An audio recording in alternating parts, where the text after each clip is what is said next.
ომები, გადაკეტილი საგზაო მარშრუტები და არასტაბილური ვითარება გლობალური დაძაბულობის ფონზე მსოფლიო ლოგისტიკურ რუკას ცვლის.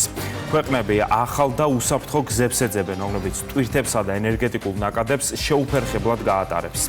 ამ რეალობაში სულ უფრო იკვეთება სამხრეთ კავკასიის როლი. შუა დერეფანი, რომელიც ევროპასა და აზიას აკავშირებს, ერთ-ერთი მთავარი ალტერნატიული მარშრუტი ხდება. ამ პროცესში კი განსაკუთრებული მნიშვნელობა ენიჭება აზერბაიჯანის პრეზიდენტის ილჰამ ალიევის ვიზიტს თბილისში. სამხრეთ კავკასიის რეგიონი ცდილობს არა მხოლოდ ეკონომიკური ფუნქციის გაძლიერებას, არამედ უსაფრთხოების ახალი არქიტექტურის ჩამოყალიბებასაც.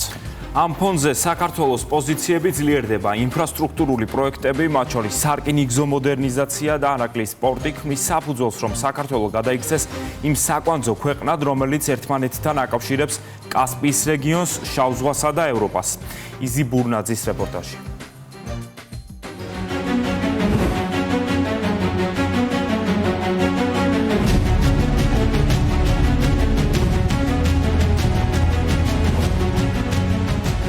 საქართველო როგორც მშვიდობის, სტაბილურობისა და თანამშრომლობის გარანტი, მსოფლიო გლობალური გამოწვევების წინაშეა. ჰორმუზის სრუტე იკეტება, ლიდერები ალტერნატიულ მარშრუტებს ეძებენ. სტრატეგიული ადგილმდებარეობითა და სატრანზიტო როლით ქვეყანა კიდევ უფრო დიდ მნიშვნელობას იძენს გლობალურ ენერგეტიკულ რუკაზე. ამ ფონზე საქართველოში სახელმწიფო ვიზიტით ილჰამ ალიევი ჩამოდის და მსოფლიოს თბილისიდან ეუბნება, რომ აზერბაიჯანიდან ენერგორესურსების ექსპორტი 16 მიმართულებით სწორედ საქართველოს გავლით ხორციელდება. ილჰამ ალიევი აღმოსავლეთ-დასავლეთის დამაკავშირებელი შუა დერეფნის პროექტში საქართველოს განსაკუთრებულ როლს უსვამს ხაზს. პრეზიდენტი, პრემიერ-მინისტრი, ქართული ოცნების საპატიო თავმჯდომარე. მაღალი დონის შეხვედრებზე აქცენტი გაკეთდა შუა დერეფნის ფუნქციასა და კასპიის ზღვის აუზის ენერგორესურსების ექსპორტზე. ილჰამ ალიევმა და ქართული ოცნების საპატიო თავმჯდომარე ბიძინა ივანიშვილმა საქართველო-აზერბაიჯანის პარტნიორობისა და მეგობრობის მაღალ სტანდარტზე, ასევე ორ ქვეყანას შორის არსებულ ეკონომიკურ ურთიერთობებზე ისაუბრეს. თბილისში გამართულ შეხვედრებზე ყურადღება გამახვილდა ორი ქვეყნის მზარდ სავაჭრო-ეკონომიკურ თანამშრომლობაზე და არსებული პოტენციალის სრულად ათვისების, ენერგეტიკის სექტორში მჭიდრო პარტნიორობისა და რეგიონული მნიშვნელობის სატრანსპორტო ენერგეტიკულ პროექტებზე, რომლებსაც საქართველო და აზერბაიჯანი ერთობლივად ახორციელებენ. ისაუბრეს ბაქო-თბილისი-ყარსის რკინიგზის სატრანზიტო პოტენციალის გაძლიერებაზეც, რომელიც საკვანძო როლს ასრულებს რეგიონული დაკავშირებადობის უზრუნველყოფაში. ჩვენ ვაგვირდებით გლობალურ პოლიტიკურ ცვლილებებს და ეს ცვლილებები კიდევ უფრო მეტად ზრდის შუა დერეფნის მნიშვნელობას, მათ შორის შავი ზღვისა და სამხრეთ კავკასიის როგორც სტრატეგიული სივრცის მნიშვნელობას. ჩვენი ქვეყნები, როგორც აზიის და ევროპის დამაკავშირებელი ხიდები, საკვანძო როლს ასრულებენ დაკავშირებადობის თვალსაზრისით ამ კონტექსტში ჩვენ განსაკუთრებულ მნიშვნელობას ვანიჭებთ სატრანსპორტო და ლოგისტიკური ინფრასტრუქტურის განვითარებას და მოდერნიზაციას. ჩვენ საქართველომ და აზერბაიჯანმა არაერთხელ დავამტკიცეთ, რომ ვართ სანდო და პასუხისმგებლიანი პარტნიორები, მათ შორის საერთაშორისო ენერგეტიკულ და სატრანსპორტო პროექტებში. ვიყენებ ამ შესაძლებლობას და გილოცავთ ბატონო პრემიერ-მინისტრო, თქვენ და თქვენს მთავრობას, თქვენს მიღწევებს.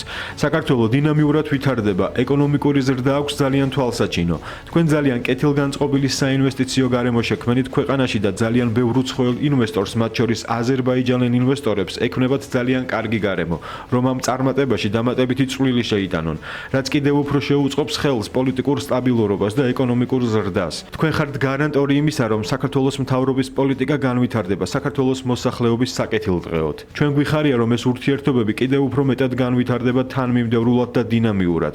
ყველა საერთაშორისო ორგანიზაციაში ორივე ვუჭერთ მხარს ერთმანეთის ტერიტორიულ მთლიანობას, სუვერენიტეტს და დაურღვევლობას ჩვენი საზღვრებისა. ასე იყო ოდითგანვე და ასე იქნება მომავალშიც. ეკონომიკურ სფეროში მნიშვნელოვანი მიღწევები გვაქვს. საინვესტიციო გარემო ბიზნესს აძლევს საშუალებას ინვესტიციები კიდევ უფრო გაზარდოს. ჩვენი ქვეყნიდან საქართველოში 3 მილიარდ 600 მილიონი დოლარია უკვე ინვესტირებული. დღეს საუბარი გვქონდა ახალ შესაძლებლობებზე, ახალ საინვესტიციო პროექტებზე. ჩვენ შესაძლოა განვიხილოთ მესამე ქვეყნებში ერთობლივი ინვესტიციები. ბაქოსა და თბილისს შორის მრავალწლიანი სტრატეგიული პარტნიორობა უმნიშვნელოვანეს როლს ასრულებს სამხრეთ კავკასიაში. საქართველოსთვის პრიორიტეტულ მიმართულებად რჩება სომხეთსა და აზერბაიჯანს შორის სამშვიდობო დიალოგის ხელშეწყობა და მედიაცია. საქართველოს პრემიერ-მინისტრმა ხაზი გაუსვა რეგიონში გრძელვადიანი და მდგრადი მშვიდობის მიღწევის მნიშვნელობას და სტაბილურობას სამხრეთ კავკასიაში. აზერბაიჯანის პრეზიდენტის შეფასებით ბაქოსა და ერევანს შორის ეკონომიკური კავშირების აღდგენა მჭიდროდ არის დაკავშირებული საქართველოს როგორც რეგიონული პარტნიორისა და შუამავლის აქტიურ ჩართულობასთან. ჩვენ დღევანდელი შეხვედრის ფარგლებში დეტალურად განვიხილეთ საკითხები, რომლებიც უკავშირდება როგორც ორხრივ ურთიერთობებს, ასევე მთლიანად სამხრეთ კავკასიის რეგიონის მომავალს. ამ კონტექსტში კიდევ ერთხელ გვინდა მივესალმოთ აზერბაიჯანსა და სომხეთს შორის მიმდინარე სამშვიდობო პროცესს, როგორც მოგეხსენებათ, საქართველოს კიდეც უჯერს მხარს რეგიონში მშვიდობიან თანაცხოვრებას, კონსტრუქციულ თანამშრომლობას, ასევე ახალ ინიციატივებს და ჩვენ საჭიროებისამებრ ყოველთვის მზად ვართ ჩვენი დადებითი წვლილი შევიტანოთ ამ ურთიერთობების განვითარებაში, მზად ვართ ხელი შევუწყოთ დიალოგსა და სამშვიდობო პროცესს. ჩვენ გვქონდა საუბარი რეგიონულ უსაფრთხოებაზე, არსებულ მდგომარეობაზე. გამონაკლისი არ ყოფილა ახალი რეალობა, რომელიც შექმნილია სამხრეთ კავკასიაში. ამ რეგიონში შემავალი ქვეყნები უნდა დარჩნენ ფოკუსირებულნი მშვიდობაზე, სტაბილურობასა და უსაფრთხოებაზე. მსოფლიოს სხვადასხვა კუთხეში ირღვევა ეს პრინციპები. ჩვენთან ეს უნდა დარჩეს ურყევი. მსგავსი მოვლენები ჩვენს რეგიონს არ უნდა შეეხოს. სამხრეთ კავკასიაში ჩვენ ვართ მშვიდობის, სტაბილურობისა და თანამშრომლობის რეგიონი.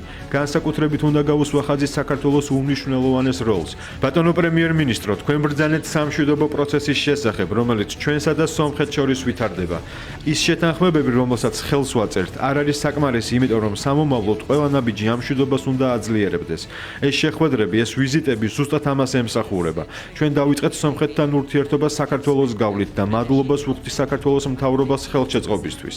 რაც შეეხება ენერგეტიკას, ბევრი წლის განმავლობაში აზერბაიჯანი იყო ენერგოუსაფრთხოების სანდო მხარდამჭერი. დღეს ჩვენი ბუნებრივი აირი გადის 16 ქვეყანაში ექსპორტზე, მაგრამ ექსპორტი იწყება საქართველოსთან და საქართველოს გავლით. საქართველო არის პირველი ქვეყანა ამ მარშრუტზე, სადაც აზერბაიჯანი ახორციელებს ენერგეტიკის ექსპორტს საერთაშორისო ბაზრებზე. საქართველოს გავლით ხდება ეს ყველაფერი, ასევე ნავთობისა და ბუნებრივი აირის რესურსები კასპიის ზღვიდან აზერბაიჯანიდან საქართველოში შემოდის. საუბარი ვქონდა არსებულ ინფრასტრუქტურაზე. ბოლო 2 წლეულის განმავლობაში წარმატებით მუშაობს ბაქო-თბილისი ჯეიჰანის მილსადენი და სამხრეთის გაზის დერეფანი. ეს ინფრასტრუქტურა ძალიან მნიშვნელოვანია ბევრი ქვეყნისთვის. ჩვენ ასევე შევქმნით, განვავითარეთ და გავაფართოვეთ სატრანსპორტო დერეფნები. შუა დერეფანი გაივლის აზერბაიჯანს და საქართველოს. ჩვენთვის ეს ერთ-ერთი ყველაზე მნიშვნელოვანი არტერიაა, რომლის გაძლიერებასა და განვითარებაზე დიდი მედებს ვამყარებთ.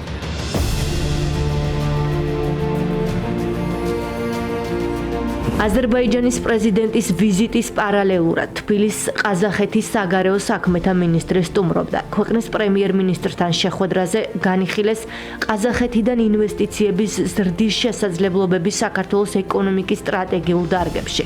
ყურადღება დაეთმო შუა დერეფნის პოტენციალს და ორი ქვეყნის ერთობლივი ძალისხმევის მნიშვნელობას სატრანზიტო დერეფნის შემდგომი განვითარებისთვის.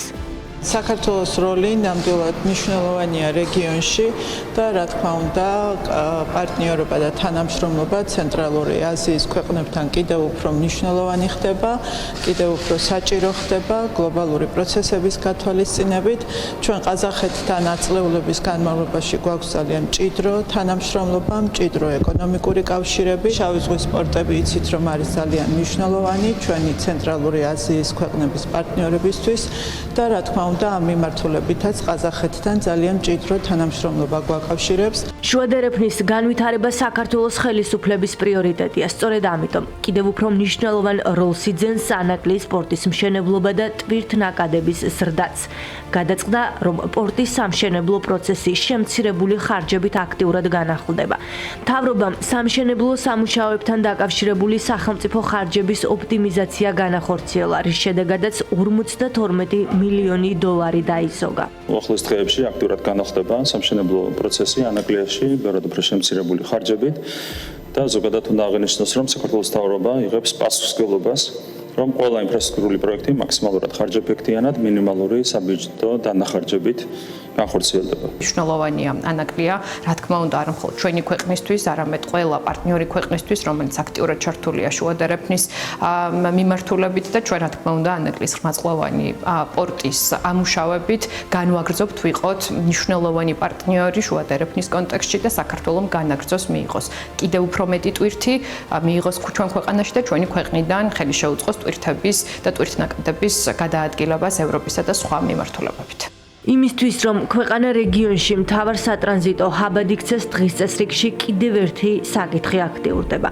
გეგმა დამტკიცებულია. საქართველოს სარკინიგზო ინფრასტრუქტურა სრულად განახლდება. განვითარების სამწლიანი გეგმის მიხედვით, საქართველოს რკინიგზა 50 ახალ ლოკომოტივს და 1500 ახალ ვაგონს შეიძენს, რაც რკინიგზის გამტარუნარიანობას ორჯერ გაზრდის. ყველა მაგისტრალურ რეისზე მგზავრებს ახალი მატარებლები მოემსახურება. დაემატება თბილისი-ქუთაისის მიმართულება. აგვისტოში დასრულდება თბილისი-ბათუმის რკინიგზის რეაბილიტაცია, რის შედეგადაც გადაადგილების დრო 5:30 საათიდან შემცირდება 4 საათამდე, 1:30-ით შემომცირდა მგზავრობის დროს თბილისიდან ბათუმამდე. ასევე აგვისტოში დასრულდება თბილისი-ახალციხის რკინიგზის რეაბილიტაცია, რის შედეგადაც აღდგება აღნიშნული რეისი, რომელიც გაუქმებული იყო 2009 წლიდან და გადაადგილების დრო ძველ დროსთან შედარებით 6 საათიდან შემცირდება 3 საათამდე, ან განახორციელდება გადაადგილების დრო თბილისი-ახალციხის მიმართულებაზე. ასევე მივიღეთ გადაწყვეტილება და ეს არის გეგმის ნაწილი ბორჯომ-ბაგურიანის ისტორიული მატარებლის, ეგრეთ წოდებული კუგუშკის რეაბილიტაციის თაობაზე. სრული რეაბილიტაცია ჩაუტარდება როგორც მატარებელს, ისე სარკინიგზო ინფრასტრუქტურას და განხორციელდება 5 შესაბამისი სარკინიგზო სადგურის რეაბილიტაცია. ეს ხაზიც იყო 2020 წლიდან გაჩერებული და გეგმის მიხედვით მატარებელი მომავალ წლის იანვრიდან მოემსახურება ჩვენს მოქალაქეებს და ჩვენი ქვეყნის სტუმრებს ტურისტული თვალსაზრისითაც ძალიან დიდი მნიშვნელობა აქვს ბუნებრივია რკინიგზის ამ ხაზის აღდგენას.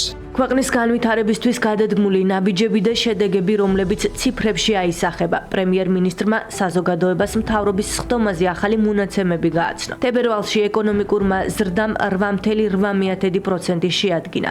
პირველად საქართველოს ეკონომიკამ 100 მილიარდ ლარს გადააჭარბა. ჩვენ ვახერხებთ ეკონომიკური ზრდის სწრაფი ტემპის შენარჩუნებას, ასევე გამოქვეყნდა 2025 წლის დაზუსტებული მონაცემები, შარშან ზრდამ შეადგინა 7.5% და ტრენში და პროდუქტი შეადგენს შარშანელი წლის ბოლოს მონაცემებით 104.6 მილიარდ ლარს. პირველად ჩვენმა ეკონომიკამ გადააჭარბა 100 მილიარდ ლარს, რაც არის ასევე მნიშვნელოვანი მაჩვენებელი. შეგახსენებთ, რომ 2012 წელს ჩვენი ეკონომიკა შეადგენდა დაახლოებით 4-ჯერ ნაკლებს 28 მილიარდ ლარს. საქართველოს ეკონომიკური ზრდის სწრაფი ტემპის შენარჩუნებას განაგრძობს. მთავრობის ახალმა გადაწყვეტილებებმა კი ქვეყანას კიდევ უფრო მეტი სარგებელი უნდა მოუტანოს.